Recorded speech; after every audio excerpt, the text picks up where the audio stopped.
Fuck. Explosions rock the Qatari capital. Israel has just tried to assassinate Hamas's political leadership. What the fuck? Like, the more I think about it, the angrier it makes me. What the fuck is wrong with Israel, bro? Are they out of their minds?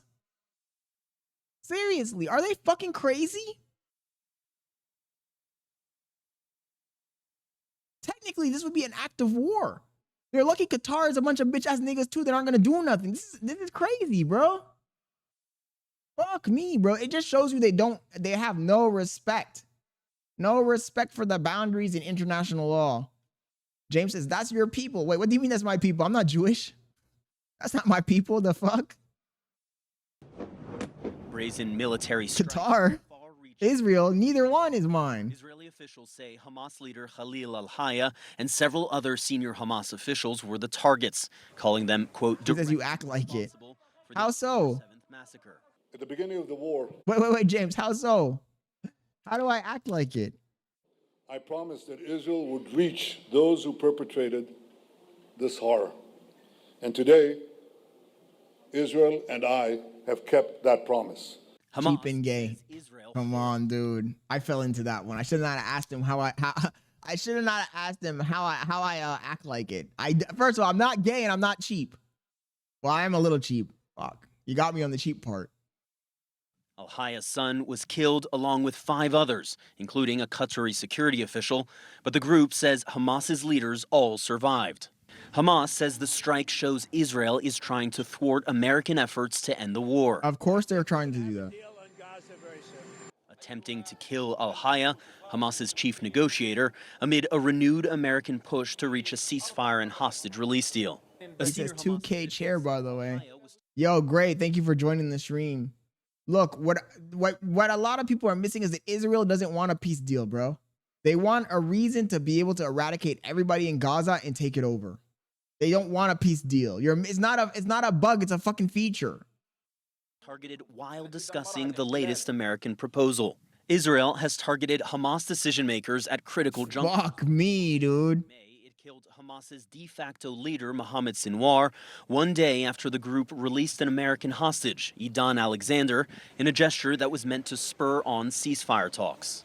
And now, Israel has violated the sovereignty of a key mediator in those negotiations. The Qatari government fuming, calling the Israeli attack a blatant violation of international law, and one that clearly was designed to undermine the peace negotiations in which the United States and Qatar are collaborating closely.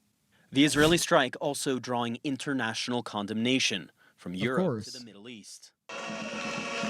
In Israel, hostage families who have demanded a ceasefire deal in recent weeks said they felt, quote, deep concern and heavy anxiety, fearing the 20 living hostages still held in Gaza will pay the price for this latest Israeli strike. Jeremy Diamond, CNN, Jerusalem. I think it's reprehensible behavior, but why would they stop? Everything they do, America backs them anyway. There's no consequences. They're not held accountable, so what does it matter? At this point, you might as well let them do whatever they want. Jeremy Diamond, thank you so much for that report. Let's discuss this incredibly momentous event with Beth Sanner, former Deputy Director of National Intelligence, who used to provide President Trump with his daily intelligence briefings. First of all, let me start by reading you something I just read in the Jerusalem Post, which was, I think a lot of people think is probably true, although I don't know it to be the case. He says, sounding like Hassan. Good night, but in this case, I would have to say it's right, though. Like, we can't let them do whatever they want, can we? Should we? Should we let them do whatever they want? I'm being facetious. When I said that, I was being facetious. I think we shouldn't let them do whatever we want. Which is the idea that Israel would not have done this without the United States knowing, just because of U.S. presence in the region, and the idea that the Israel just doesn't do anything without the Israel knowing about it. Let me just read the quote. Israel would not have carried out such a dramatic strike without a green light from Washington. Its planes could not have entered Doha's airspace without U.S. forces stationed there detecting them. Is that necessarily true? No, I don't think it is. Israel has done things and will continue to do things that they know we oppose. and they will set it up in a way that makes it very hard for the United States to say no, or they'll just go ahead and do it anyway. I mean, when I'm thinking about that, the quote there about the statement that Trump made, if he had just said, this isn't in America's interest, I would say, I wonder if there's something there. But because of our relationship with the Qataris and how important that is, but he said it's not in America's interest or Israel's interest. So that means he thinks, I don't think he would just throw that out there.